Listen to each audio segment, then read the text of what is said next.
Thank you. I recognize Advocates for Human Rights.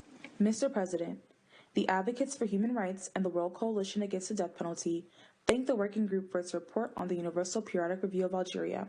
We commend Algeria for consistently co-sponsoring and voting in favor of the General Assembly's resolution for a moratorium on the use of the death penalty, the last one adopted in December 2022. We are, however, concerned that Algeria is reluctant to formally end the practice and did not accept 10 recommendations regarding the abolition of the death penalty or the ratification of the second optional protocol to the International Covenant on Civil and Political Rights.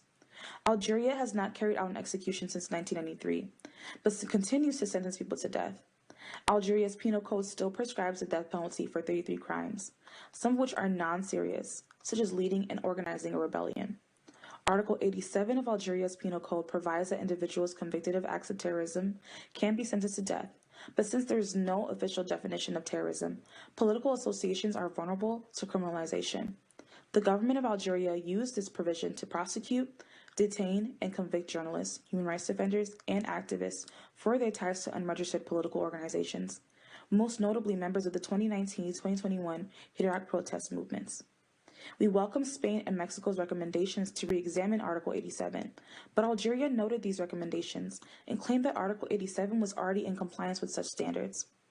We call on Algeria to commute the death sentence for all individuals currently on death row, diminish the number of crimes resulting in a death sentence in the Penal Code with a view to fully abolish the death penalty, bring anti-terrorism policies in line with international standards, and refrain from arbitrarily arresting, detaining, and charging individuals under the pretense of counterterrorism, define terrorism and acts of terrorism within the Penal Code, and sign and ratify the second optional protocol to the ICCPR aimed at the abolition of the death penalty.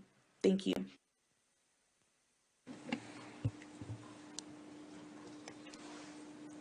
Gracias. Thank you. I recognize Interfaith International.